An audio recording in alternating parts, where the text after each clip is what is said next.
Shalom. Shalom. Ya, saya bersyukur ya boleh diberikan kesempatan oleh Bapak Gembala kita untuk menggantikan beliau. Karena beliau ini mengobarkan dakwahnya sehingga saya boleh bertugas. Gak tahu saya beliau mengobarkan dakwahnya atau saya yang dikobarkan. Gitu ya. Nah, saya hari ini akan mengajak kita untuk melanjutkan seri khotbah kita, yaitu tetaplah berdoa. Ini adalah khotbah eksposisi yang sudah kita lakukan selama beberapa minggu dan beberapa bulan. Hanya secara khusus, tema yang diberikan kepada saya itu dari Lukas 18. Kita akan bicara tentang berdoa tanpa menyerah. Ini adalah sebuah perikop mengenai perumpamaan doa yang begitu menarik. Nah, mari kita membaca firman Tuhan dari Lukas 18 ayat pertama sampai ke 8. Saudara bantu saya baca yang warna merah, saya baca yang hitam. Kita akan membaca 3, 2, 1.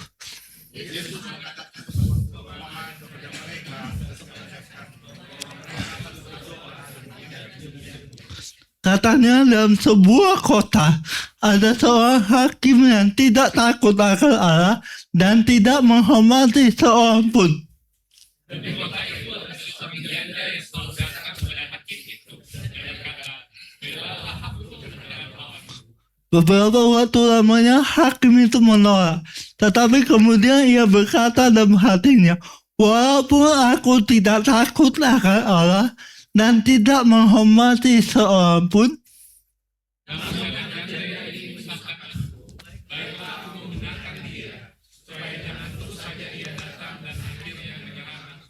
kata Tuhan, camkanlah apa yang dikatakan hakim yang lalim itu."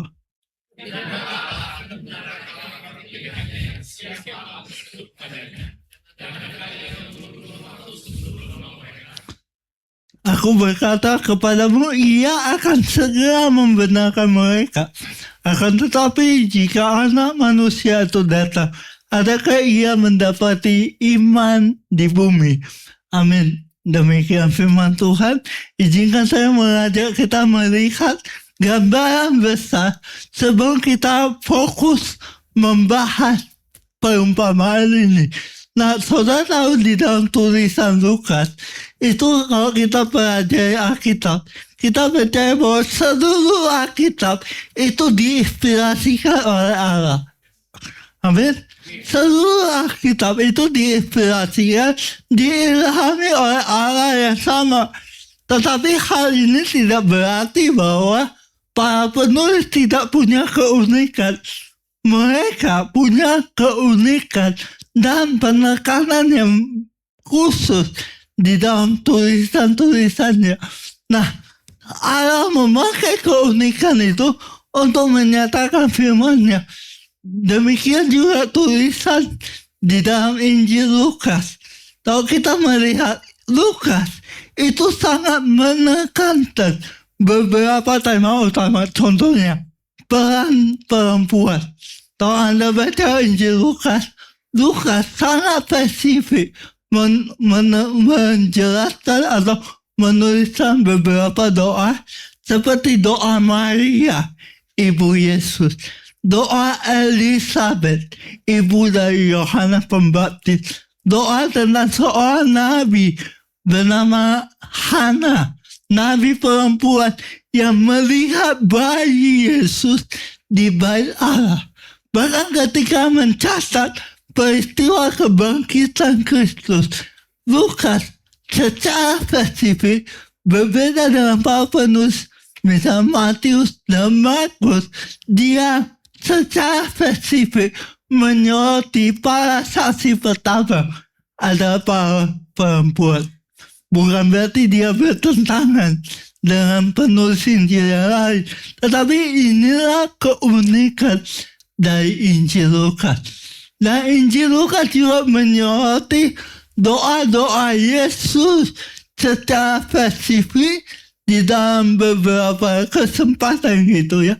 Misalnya, dia menyoroti saat Yesus akan dibaptis.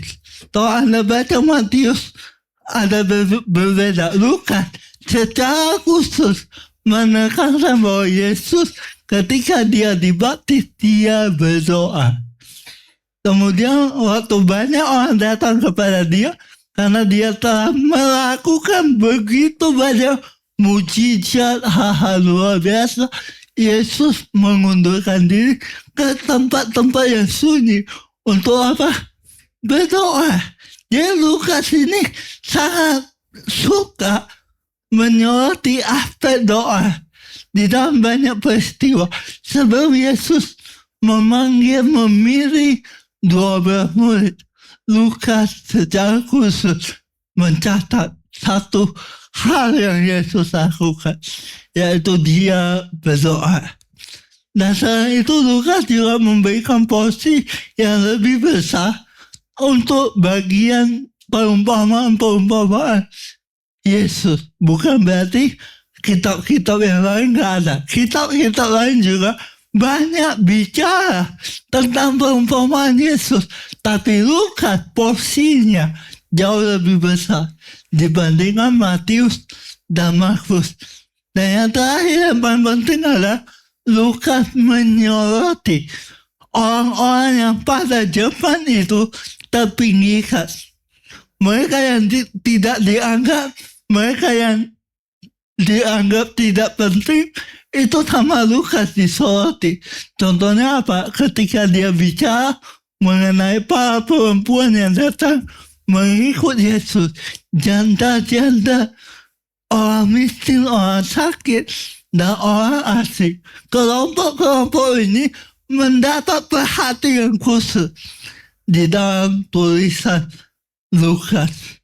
Dan ngomong-ngomong soal janda, hari ini kita akan secara khusus membahas tentang janda. Tema kita ada satu perumpamaan tentang seorang hakim dan seorang janda. Di dalam beberapa versi bahasa Inggris itu lebih spesifik, memberikan judul untuk perikopnya, yaitu The Unjust Judge, hakim yang lalim atau tidak adil, dan The Persistent Widow, artinya janda yang persisten, yang gigih, yang tekun.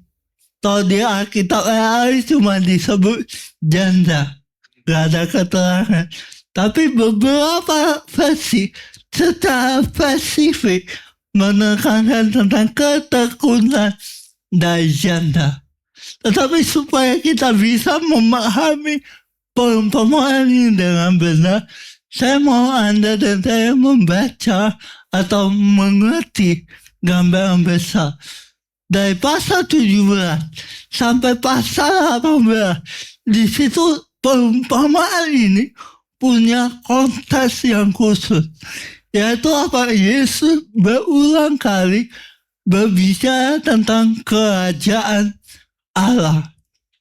Dan perumpamaan ini ada salah satu dari 3 perumpamaan tentang doa di dalam Injil Lukas. Perumpamaan yang pertama itu adalah setelah doa Bapa kami. Di Lukas 11, Yesus kasih perumpamaan, yaitu tentang sahabat yang datang pada waktu tengah malam. Itu yang pertama.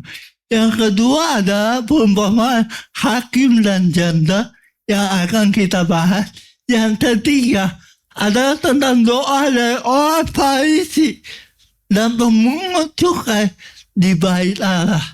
Ini sudah kita bahas minggu lalu dengan Pastor Glenn yang keren ini gitu ya. Siapa yang diberkati minggu lalu, amin. Yang belum nonton mesti dinonton. Amin. Jadi ini adalah salah satu dari 3 perumpamaan tentang doa di dalam Injil Lukas. Dan mari sebelum kita bicara lebih lanjut, saya mau ajak kita merenungkan begini. Ketika kita bicara tentang doa, kita jarang bertanya tentang apa yang seharusnya kita doakan. Sebenarnya yang lebih sering muncul, kita selalu bertanya bagaimana cara mendoakannya. Kenapa? Kenapa kita jarang bertanya apa yang seharusnya didoakan? Saya menduga begini, kita jangan tanya pertanyaan ini karena seringkali kita sudah tahu apa yang mau didoakan. Seringkali ketika bicara tentang doa, yang kita pikirkan ada sekumpulan daftar keinginan, sekumpulan permintaan yang kita mau ajukan kepada Tuhan. Padahal kalau kita baca baik-baik Alkitab tidak hanya memberitahu kita cara berdoa, tapi Alkitab menuntun kita pada apa yang seharusnya menjadi fokus dari doa kita.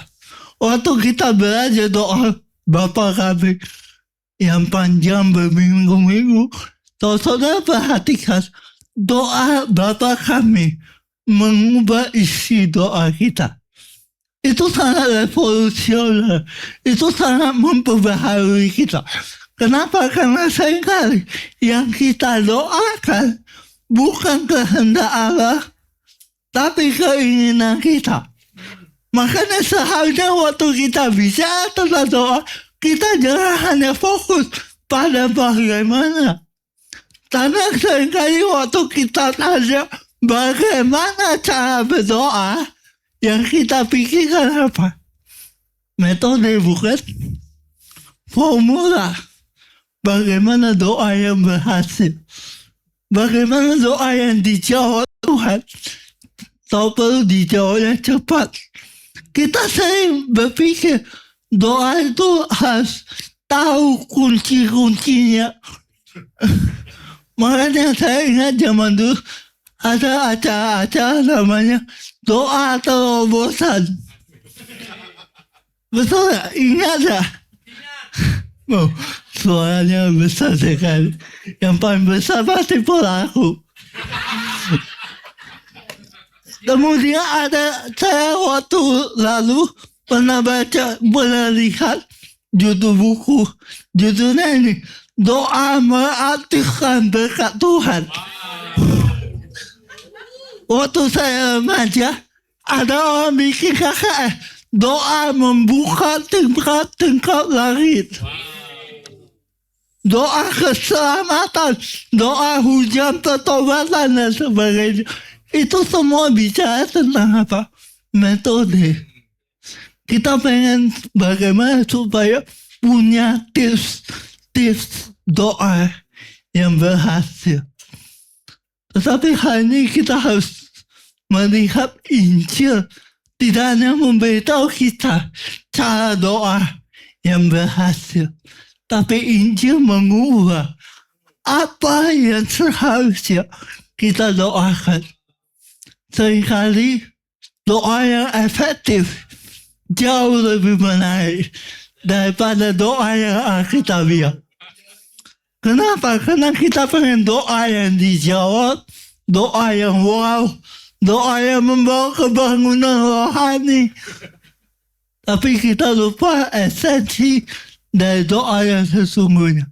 Doa yang sejati harus berpusat pada firman Tuhan. Doa bukan prosedur sistematis yang kaku dan hampa. Tapi doa adalah sarana relasi kita dengan Tuhan. Dan mari kita masuk ke dalam perumpamaan ini. Di ayat pertama Yesus memberitahu kita kenapa dia menceritakan perumpamaan ini.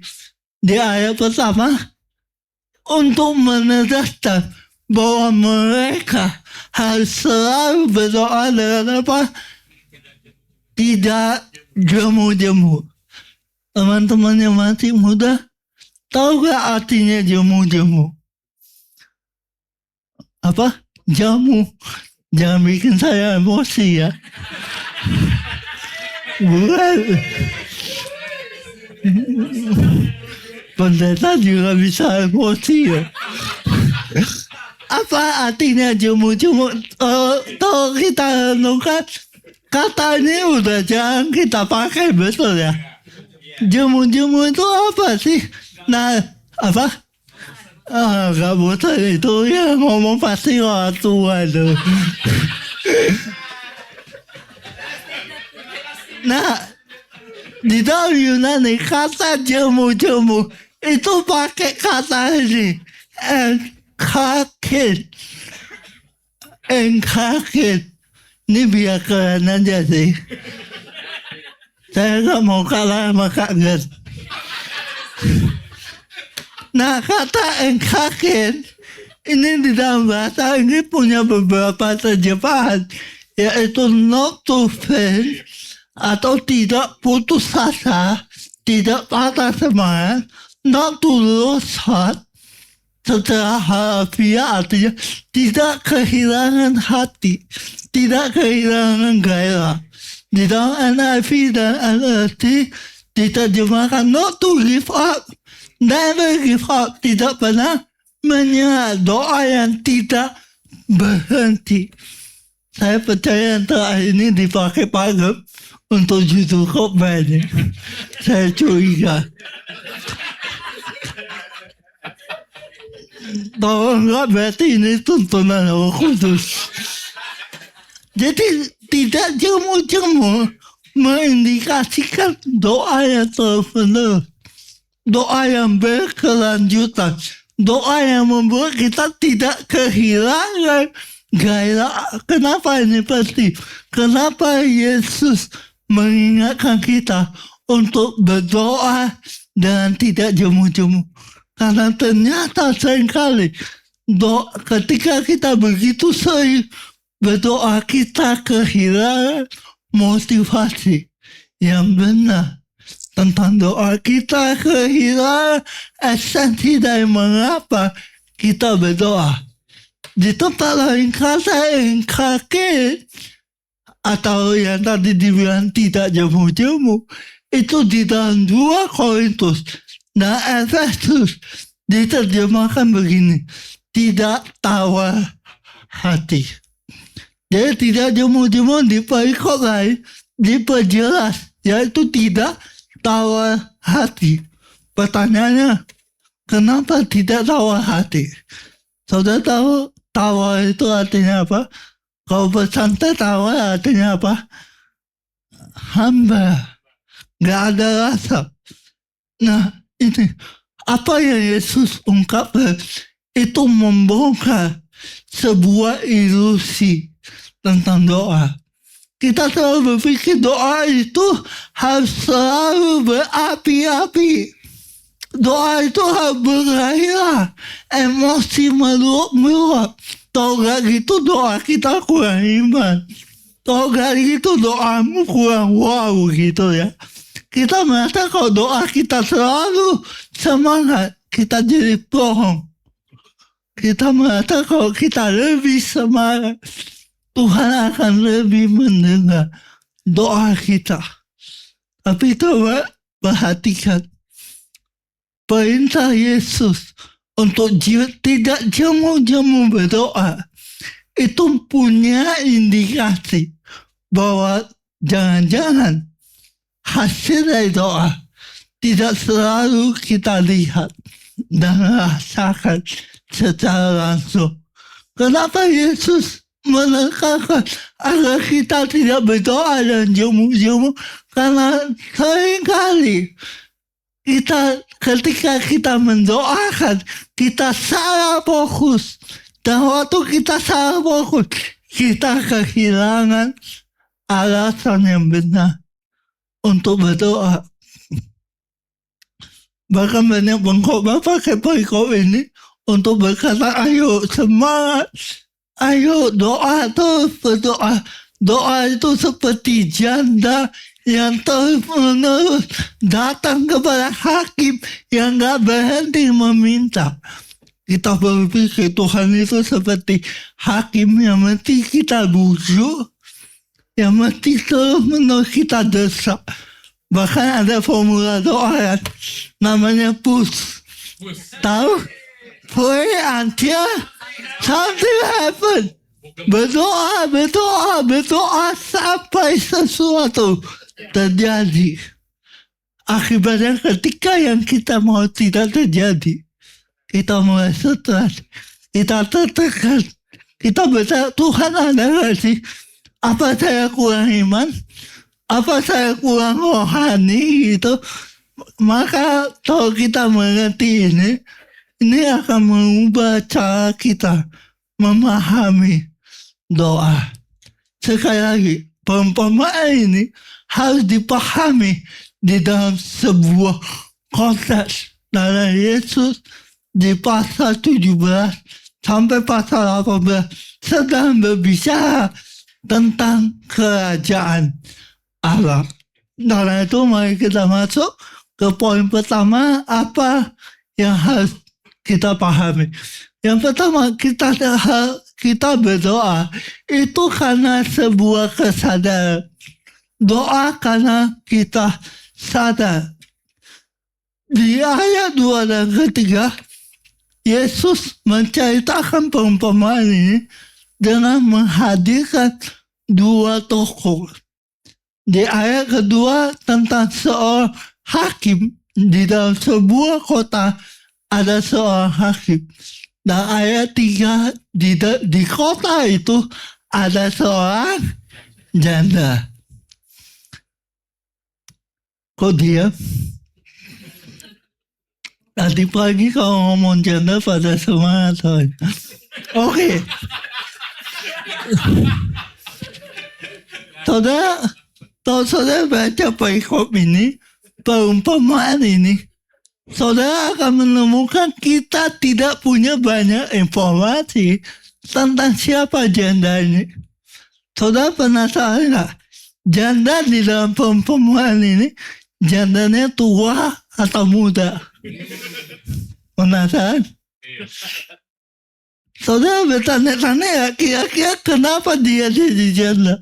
Apakah karena dia diceraikan atau karena pasangannya meninggal? Kita nggak punya banyak informasi karena bukan itu tujuannya. Tetapi kita ditunjukkan bahwa janda ini ada dalam posisi yang rentan berbahaya. Dia kehilangan suaminya, pasangannya, sehingga haknya menjadi mudah dirampas. Dan dia ada dalam sebuah kondisi yang mudah dimanipulasi. Dia miskin, dia rentan, dia gak punya modal. Haknya dirampas. Dan kita diingatkan bahwa posisi janda ini menggambarkan posisi kita di hadapan Allah tanpa Kristus. Tanpa Kristus kita seperti janda ini ada dalam posisi yang rentan. Kita ini sasaran yang empuk dari orang-orang yang mau memanipulasi. Kita ini target yang empuk dari kuasa dosa dan kuasa maut. Mari kita beralih, jangan lama-lama bicara soal janda. Nah, perumpamaan ini banyak menyoroti tentang hakim. Dan kalau Anda lihat, banyak penafsir itu cenderung mengaitkan hakim ini dengan Allah. Nanti ya, sabar, kita akan lihat. Siapa hakim ini? Bagaimana Yesus menceritakan atau menggambarkan hakim ini di dalam perumpamaannya. Di ayat 2 dikatakan begini, ada seorang hakim yang tidak takut akan Allah dan tidak menghormati siapapun.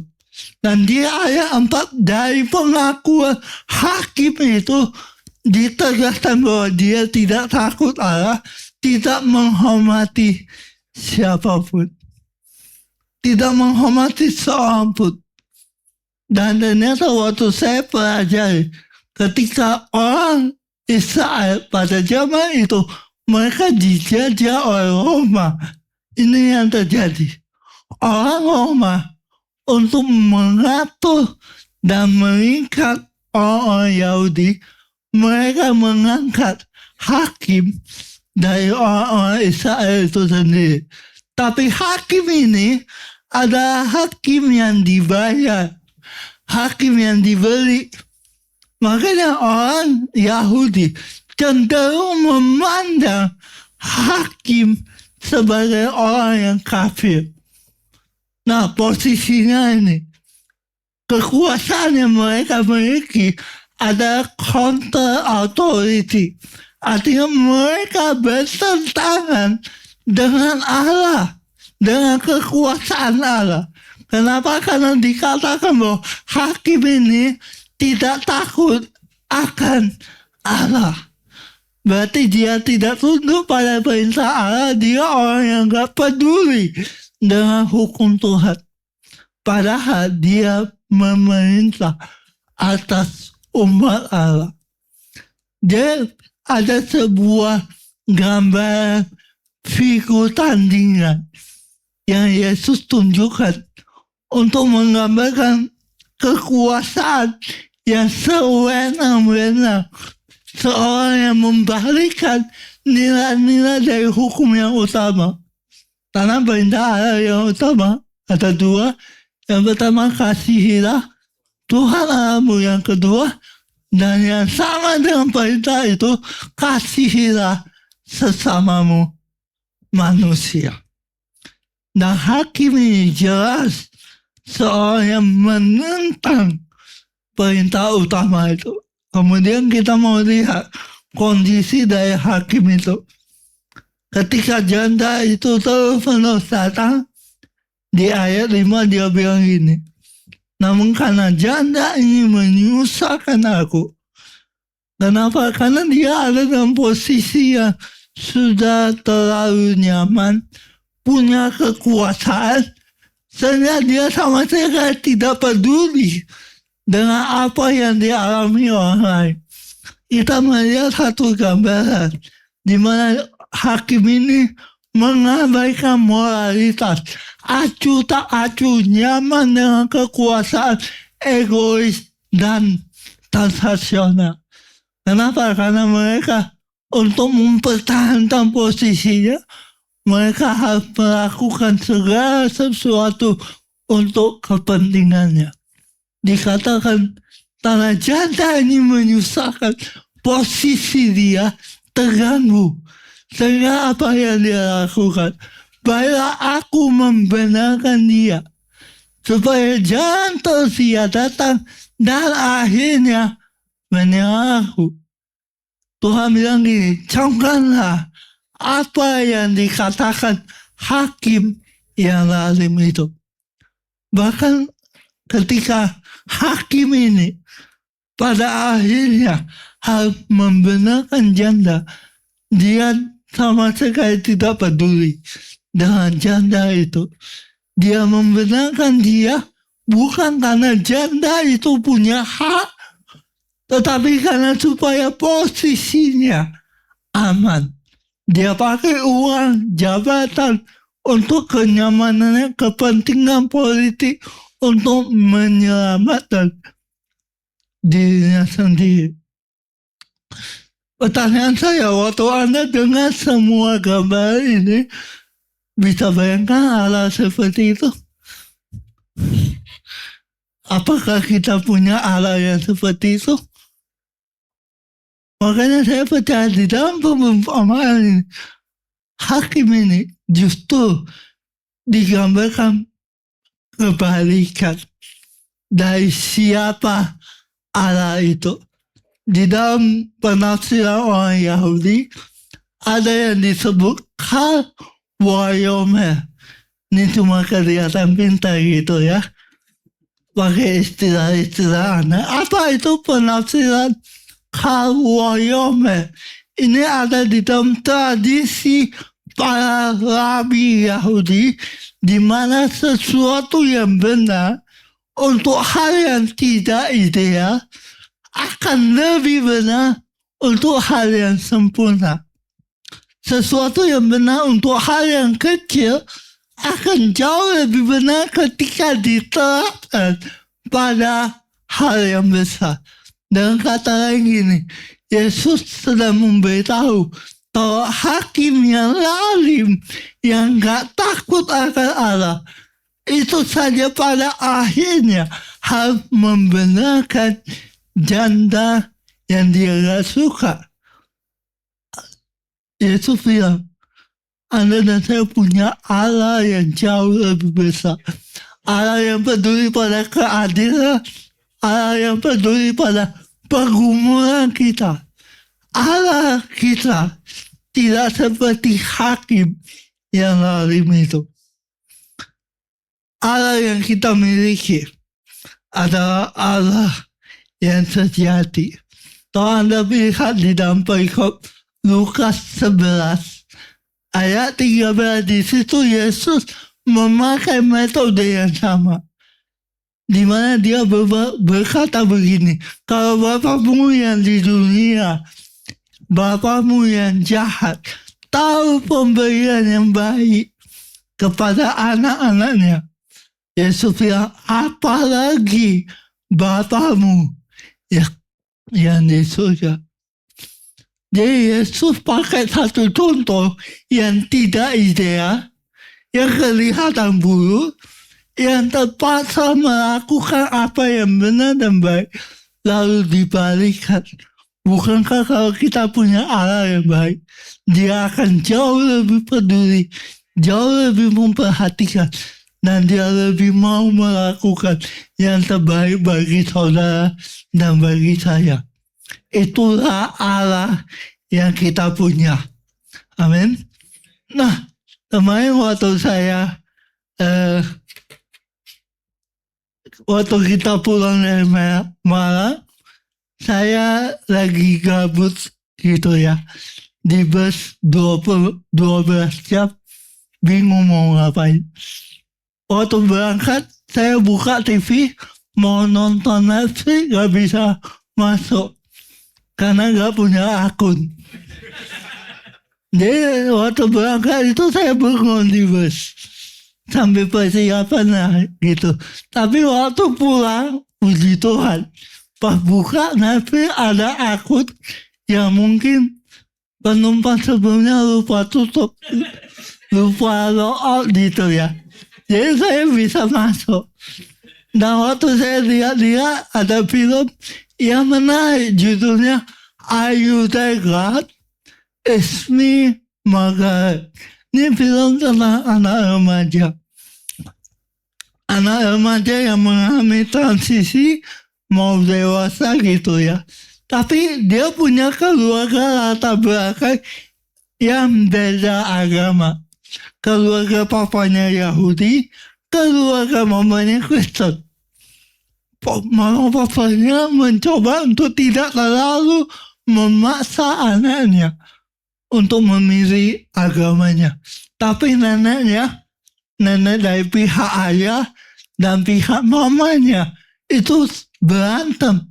Di puncak dari film mereka berantem tentang Margaret harusnya ikut yang mana.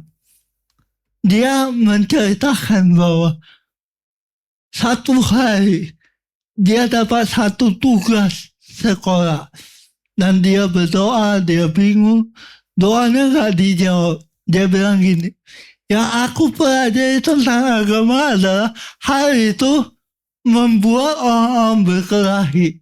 Waktu saya baca, kok bener gitu ya. Jadi agama membuat hal orang-orang berkelahi. Setiap agama mengatakan hal yang sama. Jika berdoa pada Tuhan, dia akan dengar, dia akan menolong, dia akan memperbaiki keadaan kita. Namun aku sudah berdoa dan semuanya lebih buruk. Mungkin tak ada orang di atas sana, tak ada yang mendengarkan. hanya ada aku. Wow. Waktu saya renungkan, iya, seringkali kita seperti Margaret. Menarik karena di sepanjang film diceritakan Margaret itu sering berdoa. Tapi anehnya sampai akhir film gak dikasih tahu dia berdoa pada siapa. Sering berdoa, tapi dia gak tahu berdoa pada siapa. Kita juga sering gitu kan. Kita mungkin berdoa, nutup mata, sampaikan kata-kata, bahkan mungkin panggil nama Yesus. Tapi kita pernah gak bertanya-tanya, kira-kira Tuhan dengar gak ya? Kira-kira Tuhan benar-benar ada di atas sana, mendengarkan seruan saya, mendengarkan apa yang saya sampaikan. Karena itu di poin ini, saya menyadari bahwa kadang-kadang kita seperti janda itu yang datang kepada hakim. Janda itu gak kenal hakimnya. Dia berseru dan hakim itu bahkan tidak peduli kepada dia.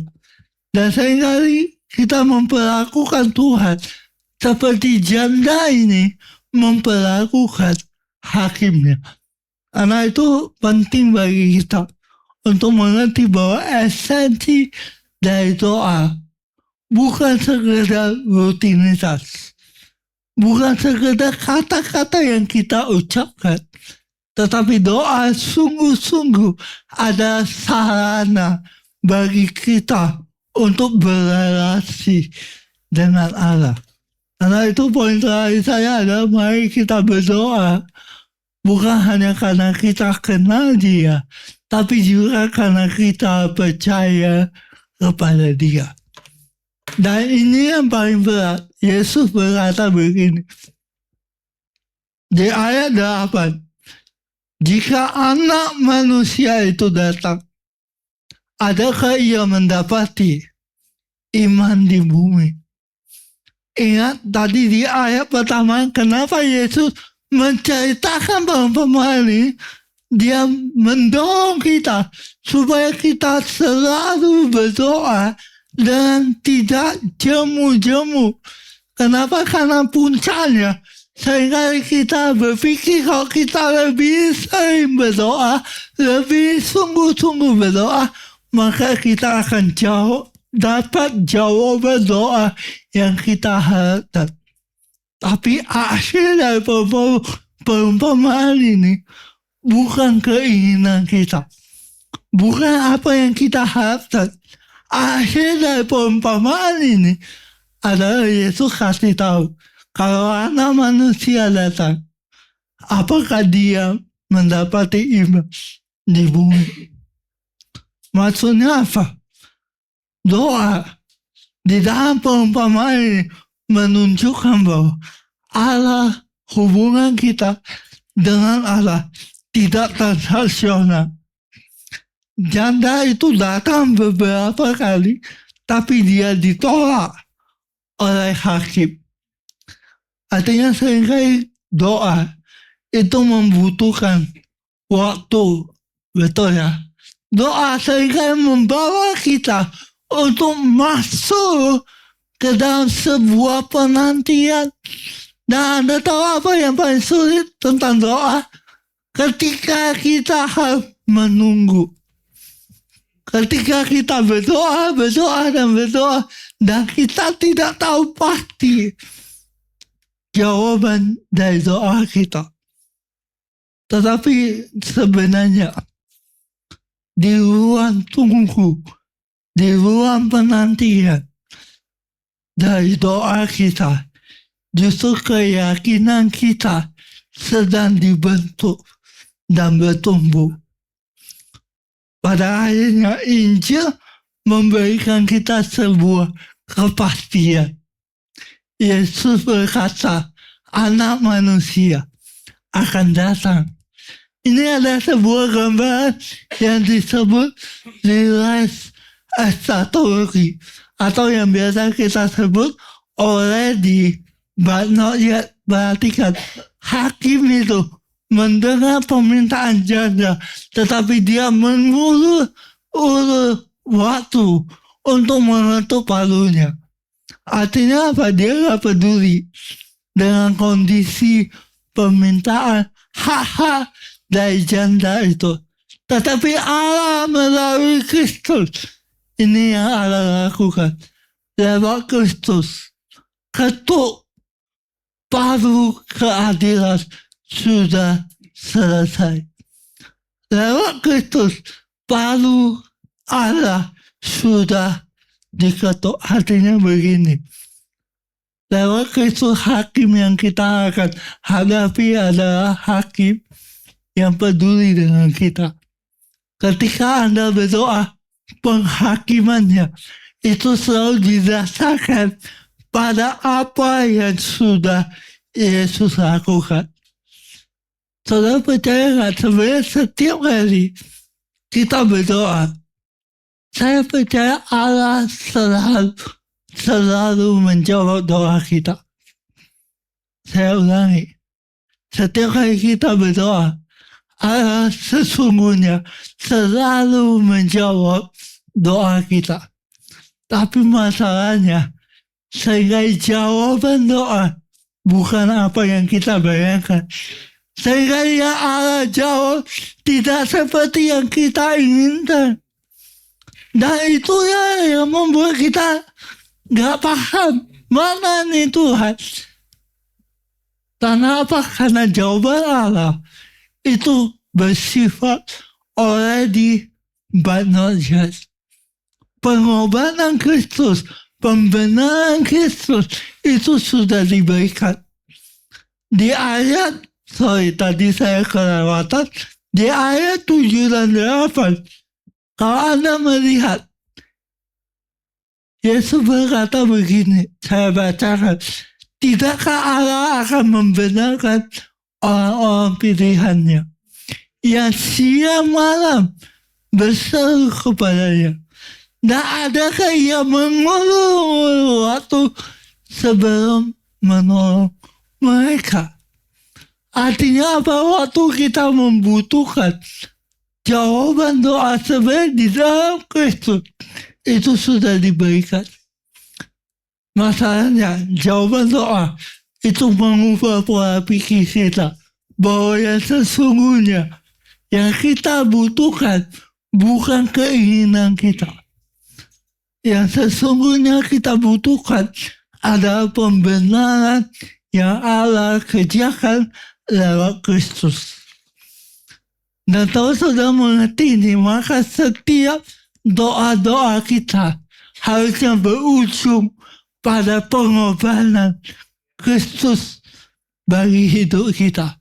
Puncak dari jawaban doa kita bukan apa, melainkan siapa. Jawaban doa kita yang sesungguhnya bukan harapan kita, bukan keinginan kita, tapi seorang pribadi dan namanya Yesus. David berkata begini, jangan berkecil hati. Ketika Anda berdoa, jangan berkecil hati. Mengapa? Karena kita kenal Allah, Sang Hakim, yang kepadanya kita berdoa. Allah seperti apa? Berkata Dia yang sepenuhnya berhikmat, penuh kasih, sempurna, dan berkuasa. Dan kita dapat percaya kepadanya. Perhatikan, kita dapat percaya kepadanya. Bahkan jika jawabannya tidak seperti yang kita bayangkan, kita dapat percaya kepadanya. Bahkan ketika jawabannya tidak seperti yang kita bayangkan. Karena itu doa kita harus mengarah kepada kayu salib. Karena di atas kayu salib kita melihat hakim kita, hakim yang agung atas semesta alam, menjadi yang terhukum, sehingga kita yang terbukti bersalah dapat dibenarkan di dalam Dia dan melalui Dia. Kita seperti janda yang kehilangan hak kita karena dosa kita, karena pelanggaran kita. Kita seperti janda yang sesungguhnya membutuhkan pembenaran. Dan di dalam Kristus, kebutuhan kita akan pembenaran dijawab oleh Allah. Kristus bukan hanya penyidik yang memeriksa iman dan ketekunan kita. Jadi ketika Yesus berkata, Anak Manusia akan datang dan Ia akan bertanya, apakah ada iman? Dia tidak sedang ngecek, hatta beriman saya, hatta udah cukup percaya belum ya? Ini pendeta ini percaya gak? Orang berdosa ini imannya cukup gak? Bukan cuma itu, namun Dia yang mengaruniakan iman dan Dia yang memelihara iman umatnya serta memberikan jaminan sampai pada akhir. Jadi Allah bukan cuma memeriksa iman kita, tapi Dia memberikan iman sehingga kita bisa percaya dan bergantung kepada Dia. Kesetiaan Allah yang tidak pernah berubah membentuk keyakinan di dalam kita. Untuk apa? Untuk kita tetap berdoa dan berdoa tanpa menyerah. Hari ini kalau saudara dan saya mungkin sudah capek berdoa, mungkin bertanya-tanya, Tuhan ini mau kemana? Tuhan kapan? Kita seperti pebasku yang bertanya, Tuhan berapa lama lagi? Tetaplah berdoa. Tetaplah berdoa. Karena di dalam Kristus, saudara dan saya tidak pernah dibiarkan. Di dalam Kristus kita ditopang.